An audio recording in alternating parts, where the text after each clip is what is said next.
అందరికీ నమస్కారం. కవిసింహ శ్రీ పోకూరి కాశీపతి గారి హరిశ్చంద్రోపాఖ్యానం కావ్య పఠనం ఈరోజు 3వ భాగం శ్రీ నూతలపాటి వెంకటరత్న శర్మ గారు కావ్య పఠనం చేస్తున్నారు. వారికి స్వాగతం. నమస్తే. అమ్మలగన్నయమ్మ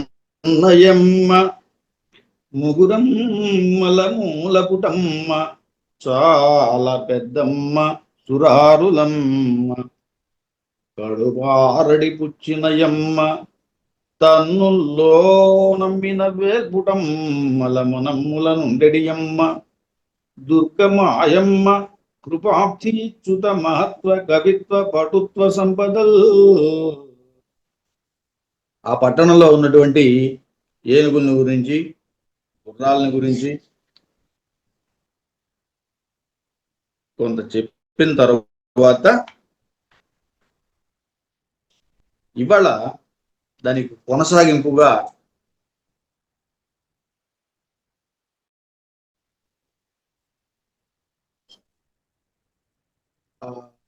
చంద్రమతిని గురించి అలాగే లోహితుని గురించి కూడా నిన్న చెప్పుకున్నాం. ఇవాళ కొనసాగింపుగా ఇంద్ర సభ ఒకటి ఉన్నది. ఆ ఇంద్ర సభలో ఒక చర్చ జరిగింది. లోకంలో ఎక్కడైనా అబద్ధం ఆడనటువంటి వాళ్ళు ఉన్నారా అనేది, సత్యమే ఆడేటువంటి వాళ్ళు ఉన్నారా అనే దానికి సమాధానంగా ఇంద్రుడు అడిగిన ప్రశ్నకి మహర్షులు ఎవరూ నోరు తెరవలేదు. చివరికి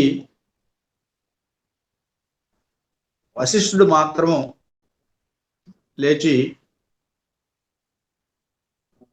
హరిశ్చంద్రుడు అనేవాడు రాజు ఉన్నాడు, అయోధ్యను పాలిస్తున్నాడు, ఆయన చక్కగా సత్యవ్రతుడు అని చెప్పాడు.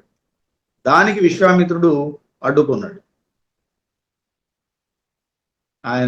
ఆయన హరిశ్చంద్రుడు నాకు కూడా తెలుసు, కాబట్టి రాజులేంటి, సత్యం అబద్ధం ఆడకుండా ఉండటం ఏమిటి, ఇది సాధ్యం కాదు అని చెప్పి వాళ్ళిద్దరూ వాదులాడుకున్నారు. చివరికి ప్రతిజ్ఞలు చేసుకున్నారు. ఈ కథాఘట్టం ముందుకు సాగుతాం. ప్రస్తుతం ఇంద్ర సభను గురించి చూద్దాం.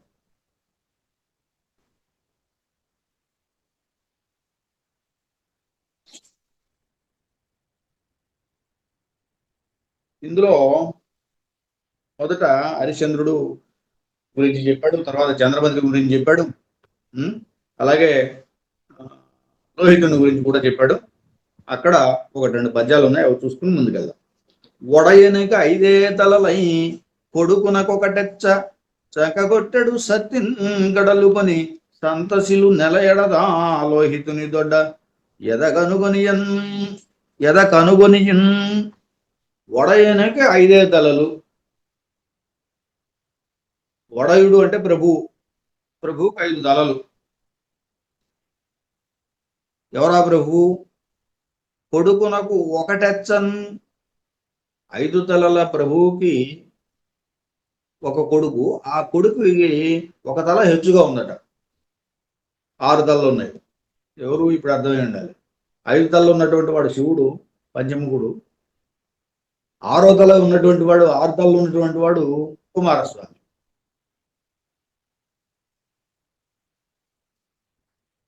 ఒడయనక 5 తలలై కొడుకునకు ఒకటెచ్చ చంకగొట్టెడు సత్తిన్ గడలుకొని. సంతసిలు, ఎందుకంటే ఆయన షణ్ముఖుడు అని కదా, కుమారస్వామికి షణ్ముఖుడు అంటే. శివుని యొక్క 5 ముఖాలు సజ్జోజాత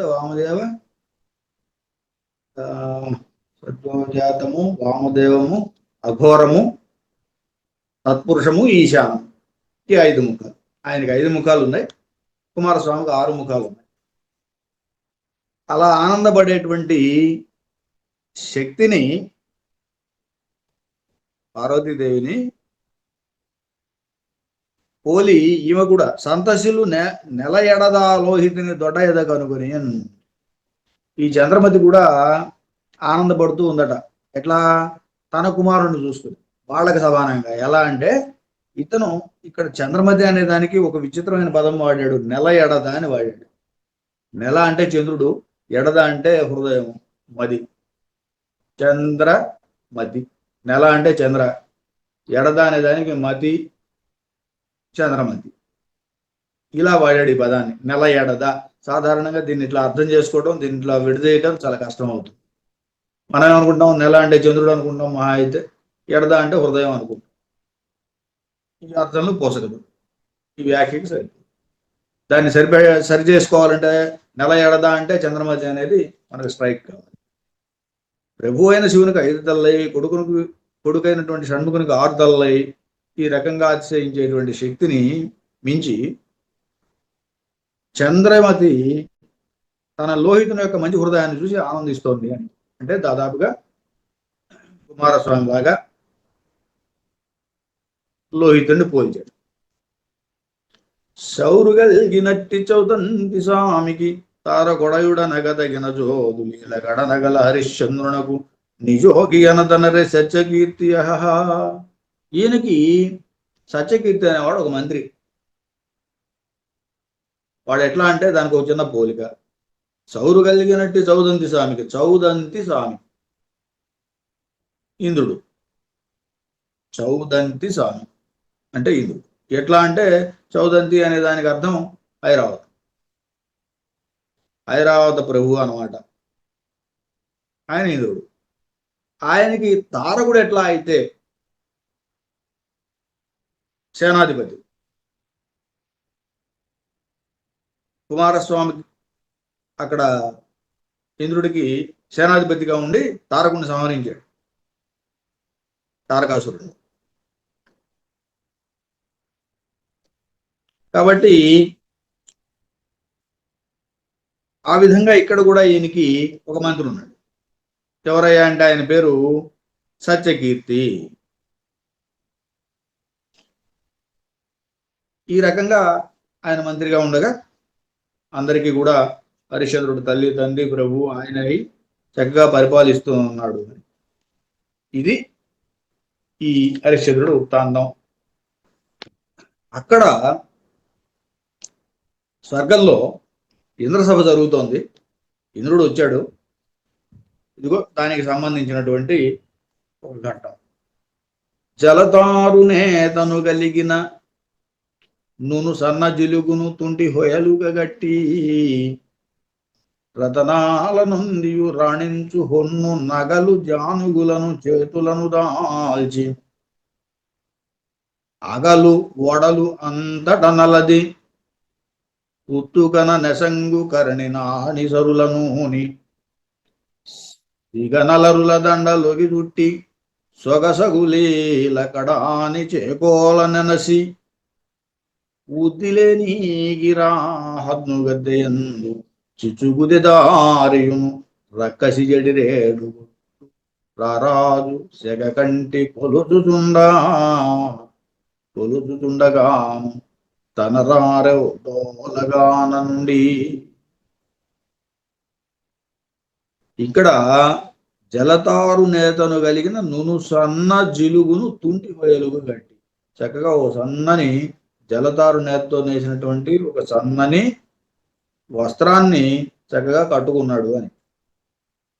రతనాల నుండి రాణించు హొన్ను నగలు జానుగులను చేతులను దాల్చి, నగలు, పొన్ను నగలు, బంగారపు నగలు, ఇవి రతనాలతో పొదిగినాయి. పైగా రతనాల నుండి రాణించు పొన్ను నగలు జానుగులను చేతులను దాల్చి, చక్కగా చేతులకి, భుజాలకి, వాటికి ధరించాడు. అగలు వడలంతట నల్లది సుగంధ ద్రవ్యాలని అగలు వడలంతటా అల్దుకున్నాడు. ఉత్తుగన నసంగు కరణిన ఆణిసరులనూని, బంగారపు దండలు, ఆణిసరులు, ఆణిముత్యాలను కూర్చున్నటువంటి చక్కని దండలు, సరులు అంటే దండలు, అవి మెడను దాల్చుకున్నాడు. సిగన అలరుల దండ, తలలో పూలదండలు ఒగి చుట్టి సొగసగులీల కడాన చేకోలను నెనసి, కడాని చేకోల, కడాని అంటే బంగారం, బంగారపు చేకోల, చేతిలో ఒక ఇదనమాట, చేతికర్ర. ఇవన్నీ పెట్టుకున్నాడు. పెట్టుకుని ఉద్దిలేని గిరా హన్ను గద్దెయందు, ఉద్ది లేని సాటి లేని ఈగిరా దానంతో రా గద్దెయందు, ఈగి రా రా హన్ను గద్దెయందు, పైగా ఉట్టి గద్దె కూడా కాదు, రా హన్ను గద్దె, బంగారపు గద్దె. దాని మీద చి దాని యందు చిచ్చు గుదెదారియు రకసి జడిరేడు కొట్టు రారాజు సెగకంటి కొలుచుచుండగాను తన రారెను డోలగాన నుండి. ఇక్కడ దిక్పాలకులు అందరూ ఉన్నారు. ఆయా సింహాసనాల మీద కూర్చుని శివుణ్ణి ప్రార్థిస్తున్నారు. సెగకంటి కొలుచుచున్నా అన్నాడు. సెగకంటి అంటే శివుడు. ఆయన్ని ప్రార్థిస్తున్నారు, సేవిస్తున్నారు. ఆ రకంగా ఒడ్డోలగానే ఉన్నారట. ఈ ఈ పేర్లు చూడండి ఎలా ఉన్నాయో. చిచ్చు, చిచ్చు అంటే అగ్నిదేవుడు. గుదెదారి యముడు, గుదెదారి. రక్కసి నిరుతి, నిరుతికి రక్కసి అని పేరు ఉన్నది, నైరుతి దిక్కుకు అధిపతి. జడిరేడు వరుణదేవుడు, వరుణదేవుడు. జడి అంటే వాన కదా, జడిరేడు. కొట్టు, కొట్టు అంటే గాడ్పు, వాయుదేవుడు. రారాజు, రారాజు అంటే కుబేరుడు. ఇదిగో ఇంతమంది అష్టదిక్పాలకులు కూడా అక్కడ ఉండి ఆ సభలో శివుని ప్రార్థిస్తున్నారు. ఇలా సభ అందంగా ఉంది అని. ఆ సమయంలో దండలం కొడుకున్ శచికై దండలముందగ నొగగరిత సురటి కొనియుం దండల సాచియు సాచుల దండల గొట్టుకొన గాలి తగలగను. సరే, అక్కడ పక్కన శశిదేవి ఉన్నది. కొడుకుని చేతుల్లో తీసుకుని దండలను కొడుకుని శచి కైదండలను ఉందగా, కైదండలు చేతుల్లో ఉంచుకున్నాయి అంటే వాడు చిన్నపిల్లాడే ఉండాలి. మరి ఒక గరిత, ఒక స్త్రీ సురటి గైకొని విసనకర్రలు తీసుకుని వీస్తోందట. రెండు చేతులు ఆ చేతులతోటి, ఆ చేతులు తగిలేటట్టుగా చాలా విసురుగా దూరంగా విసురుతూ ఉంది. గాలి తగలగా నవ్వుతుంది. కిన్నెరగీటుగాణం చెన్నగు సత్తి కనుగొనగా చేయగ జడలున్ చన్నులు కదలగ కులుకుచున నగలకు రచ్చుగలుగన చరలాడన్. అక్కడ వీణని మిడుతూ పాటలు పాడుతూ జడలు ఒళ్ళు అంతా కదిలేటట్టుగా, జడలున్ చన్నులు కదలగా కులుకుచు అన్నగలకు క్రచ్చుగలుగగా, ఆ భవనంలో ఉన్నటువంటి భవనానికి ఒక రకంగా క్రచ్చు కలుగగా అంటే చుట్టుకొని అచ్చరలాడన్. అక్కడ ఆ ప్రాంతంలో అంతా కూడా తిరుగుతూ నాట్యం చేస్తున్నారట అప్సరసలు. అచ్చరలాడన్ అన్నాడు. అప్సరసలు ఆడుతూ ఉన్నారట ఆ సమయంలో సభలో. సభ తీర్చున్నది, అష్టదిక్పాలకులు కూర్చున్నారు. ఇదిగో అప్సరలు ఆడుతున్నారు, గీతాలు నాట్యాలు జరుగుతున్నాయి. జేజేలుడుగక దొరయని జేజేలనరించుచుండ చెన్నల రారం జేజేలనతని ఋషులు జేజేయను రథలు దశలు నిండనయారే. సరే, అంత జేజే ధ్వానాలతో నిండి ఉన్నది. జేజేలుడుగక దొరయని జేజేలనరించుచుండ చెన్నల రారం జేజేలనతని ఋషులను జేజేయను రథలు దశలు నిండయారే. జేజే జేజే అన్నాడు మొదటి 4 పాదాలు. జేజేలంటే ఒక జేజేకేమో జయజయధ్వానాలు అని అర్థం, ఒక జేజేలేమో నమస్కారాలు అని అర్థం, ఇంకో జేజేలంటే దేవతలు. ఇలా 4 రకాల అర్థాలతోటి ఈ పద్యం సాగి. ఎంతని యుగ్గడింతునిగా ఎన్నడు నెచ్చడగాంచి నేరు నా ఎంతటి గౌనయన్ని తెలియంగను. నా ఎంతటి వాడికి కూడా అన్నీ తెలియడం సాధ్యం కాదు. కాబట్టి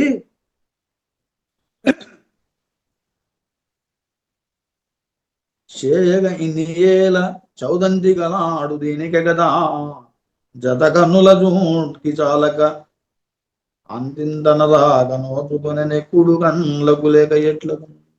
కాబట్టి ఇన్ని చూడటానికి వీలుగానే ఆయన రెండు కళ్ళు కాకుండా వెయ్యి కళ్ళు వచ్చినాయి ఆయన. రెండు కళ్ళు రావడానికి కారణం ఇంతని చూడరాక అంతా లోకాన్ని అంతా గమనించాలి కాబట్టి ఆయనకి ఇన్ని కళ్ళు వచ్చినాయని ఒక సాభిప్రాయ విశేషణంతో ఒక సహజాలంకారంతో చెప్తాడు. ఎందుకంటే సహజంగా ఆయనకు ఒక శాపం ఉంది, ఆయనకి వెయ్యి అంతా కళ్ళు కావాలి.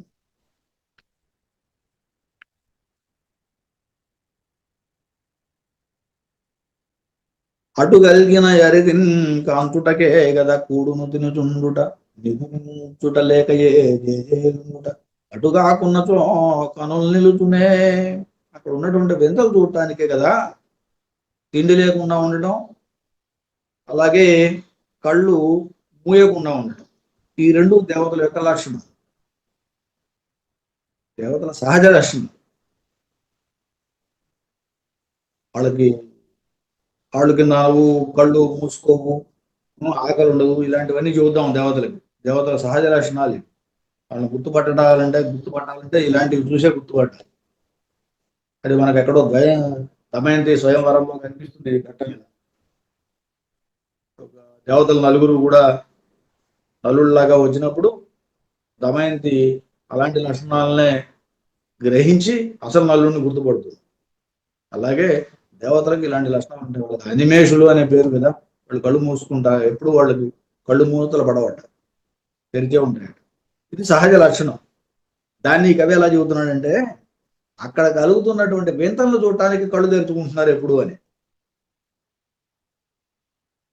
అలాగే ఆ వింతల్ని చూస్తూ ఉండటం వల్ల ఆకలి దప్పులు తెలియటం లేదు కాబట్టి వాళ్ళు తినకుండా ఉంటున్నారు అని. అట్లా కాకపోతే కళ్ళు నిలుచున్నా ఆ రకంగా మూసుకోకుండా ఉంటాయా అని. ఇది ఒక సహజ అలంకారం. సరే, నగలు నాగనాగడు కననాలించగన్నులనే జాను జాను గునుగనంది తన జగానగానగను తెగగంటి గొంతునకు చుట్టుకొని చేరే. శివుడికి అలంకారాలుగా ఉండేటువంటి నాగడు, నాగము, నగలు నాగడు. ఆయన నగలాగా ఉంటాడు శివుడికి.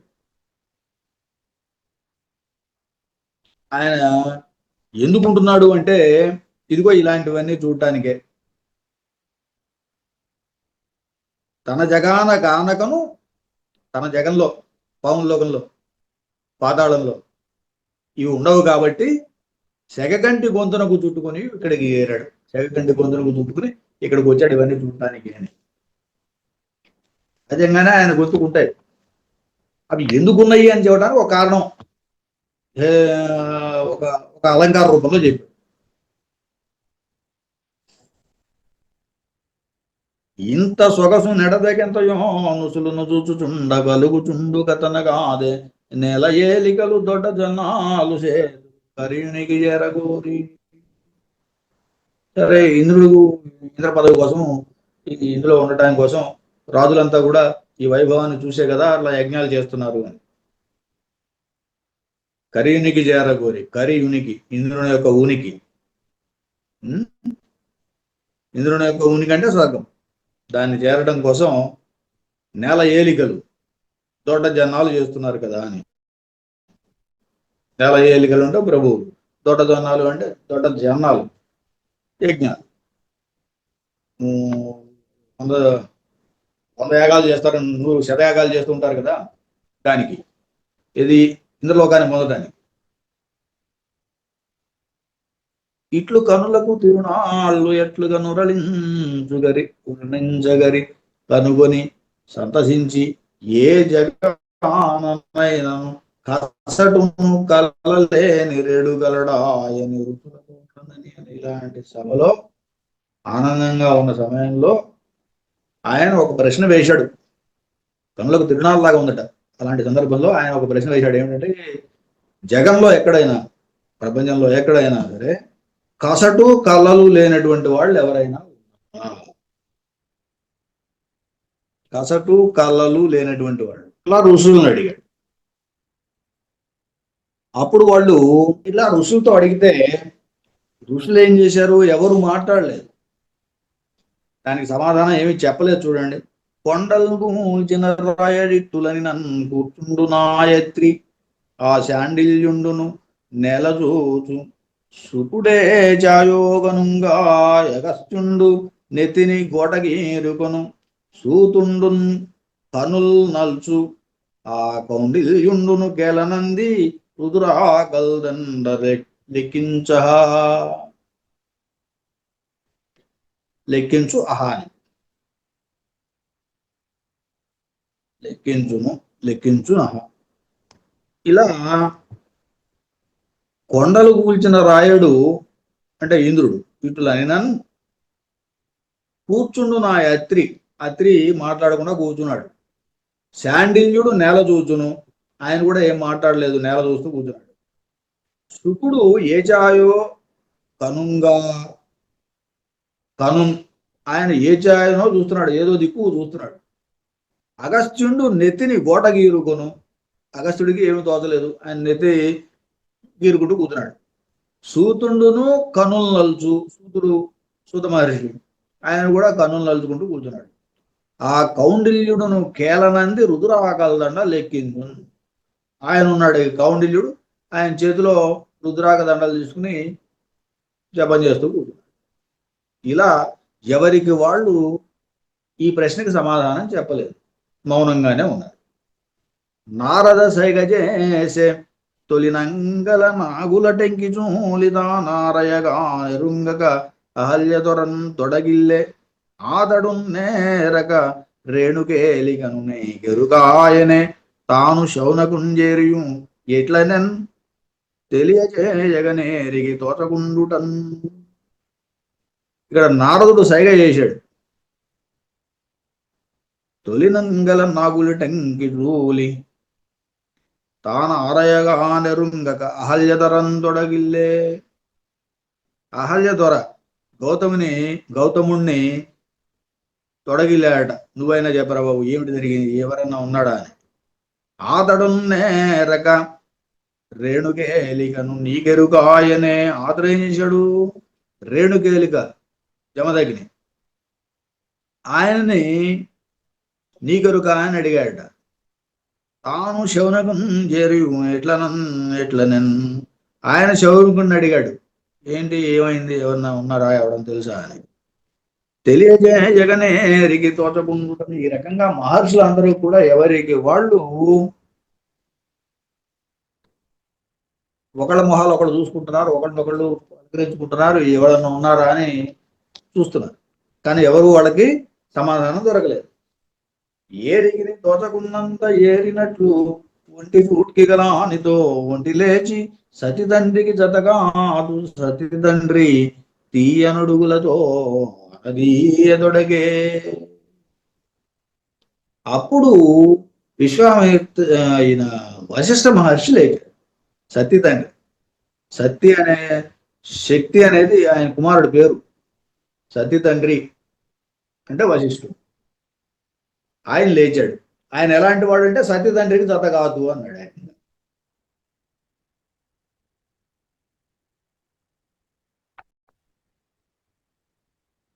అట్లా ఆలించగదే ఘటదాయ ఒక రాయడుండే, ఆలించగదే ఘటదాయ ఒక రాయడుండే కనాకుగా నేలన్ జాయ దునీడు జాతి గొగినెందేగిరి తెచ్చి తానేలున్ సందెద రాణిగావుని అయోధ్యయుంగిగా ఉంది చెన్నౌలీలంజను నట్టి లోహితుని తండ్రి ఆ హరిశ్చంద్రుడు. వినుము ఇంద్ర, ఒక రాయుడు ఉండే కన్నాకుగాను, ఒక ప్రసిద్ధుడైనటువంటి పేరు కలిగినటువంటి ఒక నాయకుడైనటువంటి రాజున్నాడు. జాయదునీడు, ఛాయదునీడు జాతికి. ఛాయదునీడు అంటే సూర్య వంశపు రాజు. ఛాయదునీడు అంటే ఛాయ దొర, ఛాయకు భర్త ప్రభు, ఛాయాదేవి సూర్యునికి భార్య. కాబట్టి ఛాయధునుడు అంటే సూర్యుడు అవుతాడు. సూర్యవంశానికి ఆ జాతికి ఒగినంతే కీర్తిని తెచ్చి తానేలు చందె చందెద. ఇదొక విచిత్రమైన ప్రయోగం. చందు యద. చందు అంటే చంద్రుడు, యద అంటే ఇందాక చెప్పుకున్నట్టు మది చంద్రమతి. మా వాడకూడదు కాబట్టి ఈ రకమైనటువంటి ప్రయోగాలు చేశాడు. చందెద రాణిగా ఆగుని అయోధ్య ఉనికిగా. అయోధ్య ఉనికి, అయోధ్యని పట్టణంలో ఉండి దాన్ని చెన్నౌలీలందను నట్టి లోహితుని తండ్రి. ఇంకా ఇది కూడా మళ్ళీ లోహితుని తండ్రి అని కూడా చేర్చాడు. దీంట్లో ఒకటి చేర్చినండి. ఆ హరిశ్చంద్రుడు అనేవాడు ఉన్నాడు, భార్య చంద్రమతి, కొడుకు లోహితుడు. వీళ్ళతోటి కలిసి అయోధ్య పట్టణాన్ని పరిపాలిస్తున్నాడు. ఆయన సూర్యవంశపు రాజు అని చెప్పి వశిష్ఠుడు చెప్పాడు ఈ మాట. ఆయన కులగురువు. నిజానికి ఈ అయోధ్య రాజులందరికీ కూడా ఆయన కులగురువు. ఆయన ఎలాంటి వాడంటే అతని నాలుక నుడిజోటి. అతని నాలుక నుడిజోటి సరస్వతి. నుడి అంటే మాట, నుడిజోటి అంటే సరస్వతి. అతని ఎడద గట్లరాచూలి. అతని హృదయం గట్లరాజు, గట్లరాజు చాలా మృదువైంది, జయంతుల్లాగా. అతని ఇక్కనను లచ్చియుండుట చే కలలాడుట. అతని ఇక్క, అతని నివాసంలో లచ్చి నివాసం ఉంటుంది, లక్ష్మీదేవి ఉంటుంది. అందుచేత కళ్ళలాడుట కొంటె చేతలు ఈగి లేదంటనే ఎరడు చాగియవురా. ఈ మూడు పైన ముగ్గురు దేవతలు చెప్పాడు, కింద మూడు లక్షణాలు చెప్పాడు. ఇది క్రమాలంకారంలో చెప్పాడు. ఇక్కడ పైగా నుడి జోటి ఆయన నాలుగు మీద ఉంది కాబట్టి కళ్ళలాడు, అబద్ధాలు ఆడడు. నాలుక మీద సరస్వతి ఉన్నది కాబట్టి అబద్ధాలు ఆడాడు. అతని ఎడద గట్లరాచూలి. ఆయన హృదయము సుకుమారమైంది. ఇలా గట్లరాచూలి. గట్లరాజు ఎవరు? ఇంద్రుడు. ఇంద్రుని యొక్క కుమారుడు జయంతుడు. కాబట్టి కొంటె చేతలు లేవు, కొంటె చేతలు ఉండవు.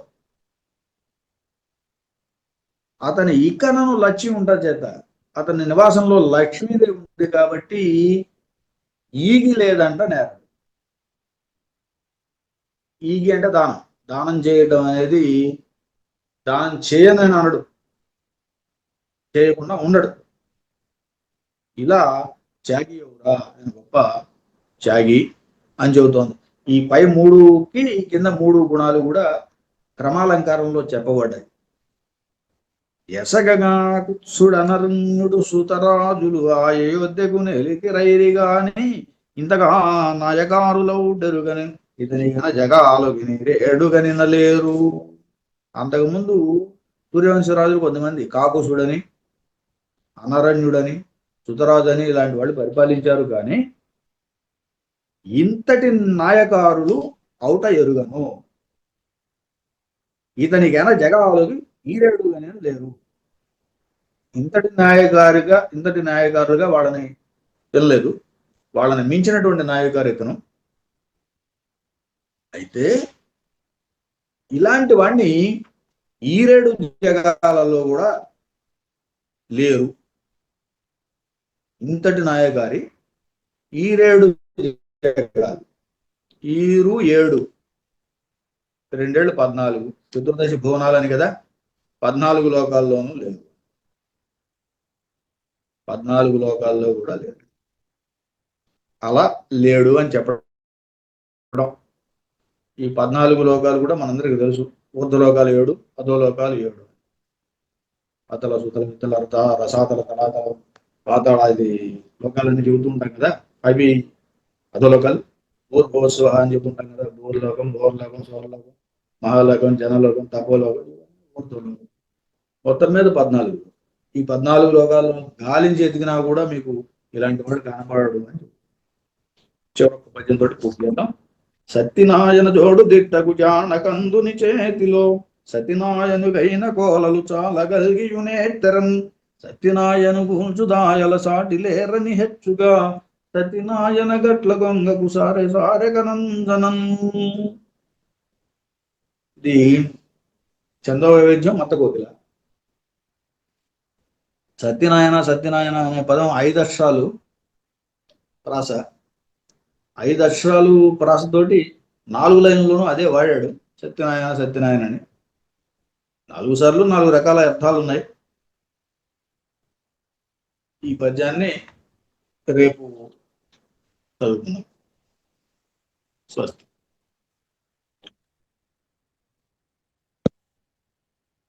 కవిశః శ్రీ పోకూరి కాశీపతి గారి హరిశ్చంద్రోపాఖ్యానం కావ్య పఠనం చేసిన శ్రీ నూతలపాటి వెంకటరత్న శర్మ గారికి ధన్యవాదములు.